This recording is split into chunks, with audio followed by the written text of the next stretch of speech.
আসসালামু আলাইকুম সুপ্রিয় এসএসসি 2025 সালের শিক্ষার্থী, তোমাদের কিন্তু আগামীকালকে আইসিটি পরীক্ষা। সো আইসিটি যারা সারা বছর পড়ো নাই অথবা আইসিটির সাজেশন যাদের দরকার তাদের জন্য এই ভিডিওটি।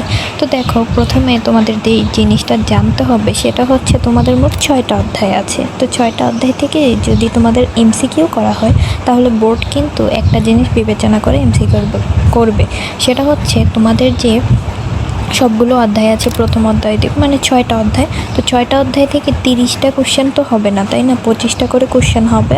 তো 25টা করে কোশ্চেন হওয়ার জন্য তোমার এখানে 6টা অধ্যায় থেকে 4টা করে এমসিকিউ প্রত্যেকটা অধ্যায় থেকে মিনিমাম আসবে।